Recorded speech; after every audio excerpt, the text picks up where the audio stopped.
part 2. Coming up here outside, first thing I want to show you is the renovating tankless water heater. Had to put it up there because that's the only space I could get where it was clear of everything else. Coming in the door here, into the apartment. There's the look at the entranceway, and let's head on inside.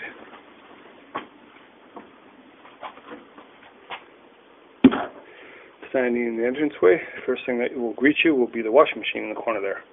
That's the drain pan for the washing machine. It sits under the washing machine, has a drain in it. And I guess if your washing machine overflows, it all goes down the drain instead of on the floor. Here is the hot and cold water for the washing machine, and there's the GFI plug that I put in for it. Turning next to the bathroom. The bathroom is full of junk right now. It's actually not a bad size for a bathroom. These tend to be fairly decent sized here because Japanese people put a lot of stock in their bathrooms. They like to have a nice ofuro, as they say. So in here you can see there's the old bathtub, which is 90 centimeters by 60 centimeters on the small side. And on the end of that is the old gas water heater. It doesn't work anymore. It's one of the reasons that we had to do this renovation, because you can't rent an apartment without hot water for your shower. So that's why I put tankless heater in. That's for the whole apartment now, not just the shower. Also for the washing machine and also for the kitchen. That'll come out. We'll put in a much bigger tub, 120 centimeters by 60 centimeters. The bathroom is not going to get much of a makeover. It's going to get, everything needs to be recaulked, and then it'll be repainted. And I'm going to probably put an electric fan for the vent, because it kind of needs it. It's only got one crappy little vent up there, and it doesn't, I think, do the job. I guess you can open a window, but most, I'd rather have one of those things that goes on with a vent that when you turn the light on, the fan goes on, because that way you don't got to worry about the tenant remembering to turn the light on or turn the fan on, because otherwise we have a mildew problem in this country. I'll just give you a quick pan around there. There's the toilet room. I'm looking into the closet in the living room.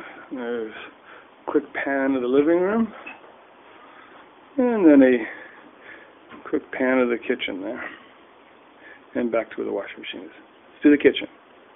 There's the fridge. It's actually a bit bigger fridge than most people in Japan would have for a single person apartment, but it was a donor fridge that was left here by a former tenant upstairs.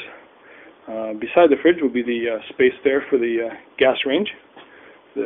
Just a 2-burner natural gas stove. There you can see the pipe in the back there for the gas range. So my lumber stacked in here right now. Above that will be a range hood. And I got to vent that out over the back there, but that's not a problem. And then beside that on the wall here will be a cabinet. Turning around the other side, you can see it's plumbed for the sink there. There'll be a sink cabinet here that has a sink in it and a little bit of counter space on the side here. The sink will go right there. You can see the drain. And above that again will be cabinets. You got the hole in the wall there. We put a hole in the wall because we made this into more of a one-room apartment than it was formerly, kind of 2 rooms separated by a sliding glass door. And the sliding glass doors were in rough shape, and replacing them cost money. And it was I thought it was easier and better to leave it open, because it makes the room a lot bigger, feel like a lot bigger apartment than it was. And also it's better for the light, because this place is really dull and gloomy. Today's a sunny day, it's not bad. But on a normal cloudy or overcast day, this place is just dark and gloomy.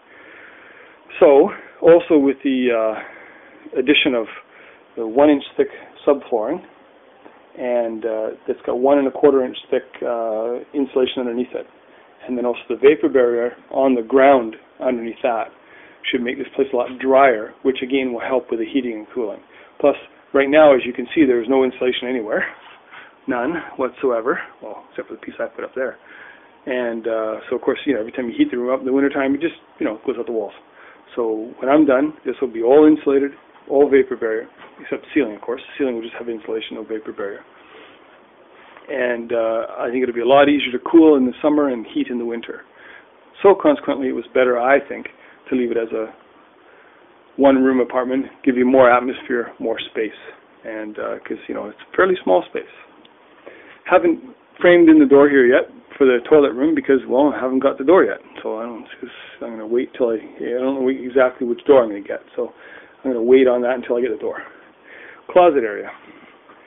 This triangular space in the corner, it's triangular shaped building in the corner here because of the land. The building follows the shape of the land. was basically dead space in the closet. What we decided to do is leave it open to the room and put some shelves in there. That way the tenant can put their books or their CD collection or their DVDs or whatever. You could probably put a stereo in there if you wanted to. Just a little more space to use. Then the closet will be basically from this area here over to that area there. Top place will be left as it is. There'll be sliding doors there. But the bottom space down here, I'm going to take that shelf out, and then I'm going to put in rails for hanging coat hangers on, because in Japan, these older apartments say there's nowhere to hang your clothes, which is a weird thing, but that's what they do. And then on either side, I'm going to put like shelves, kind of like a bookcase. Just basic, very rough, very raw, nothing special.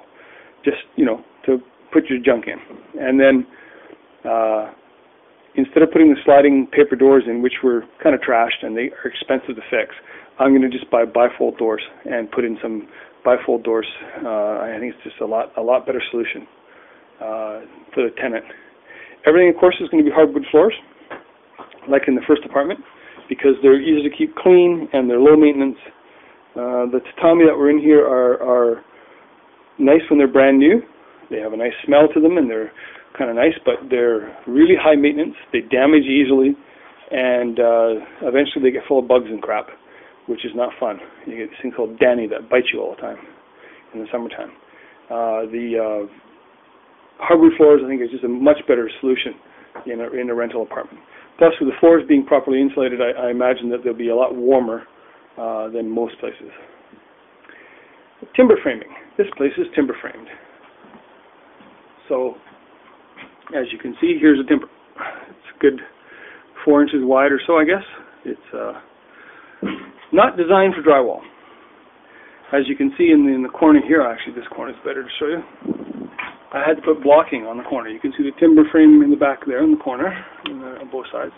But of course there's nowhere to put the drywall onto, because that was just a corner there.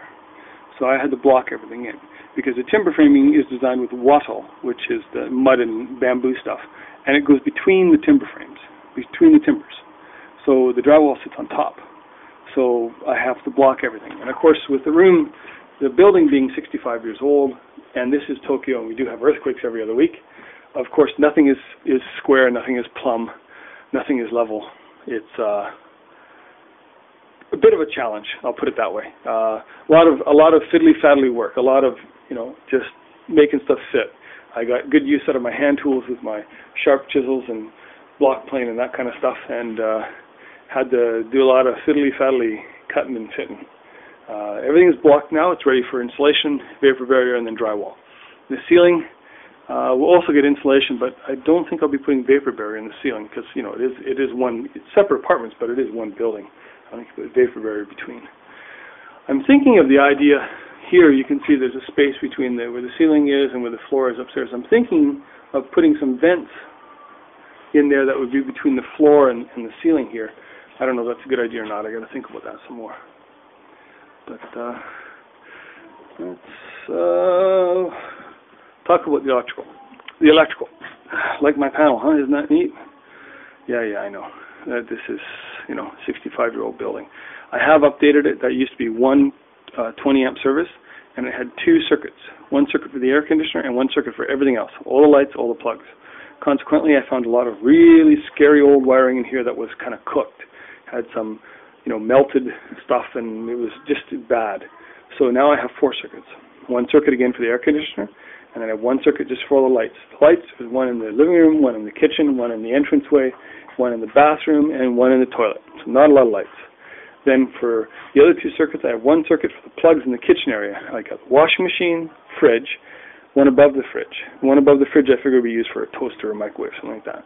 And then I've got also, on that same circuit, I have the hot water heater, which is, uses almost no electricity, and the exhaust fan. Then in the living area, I have 4 plugs. I have one there, one there, one there, and one there. I figure that's enough for this small room, when you consider the whole apartment used to have 2 plugs, one behind the fridge there, and one over there in the corner. That was it. 2 plugs for the whole apartment. So, of course, people ran electrical wires everywhere, which was not very safe. Well, I'm going to sign off here. Stu in Tokyo, the Aparto Part 2. Thanks for watching.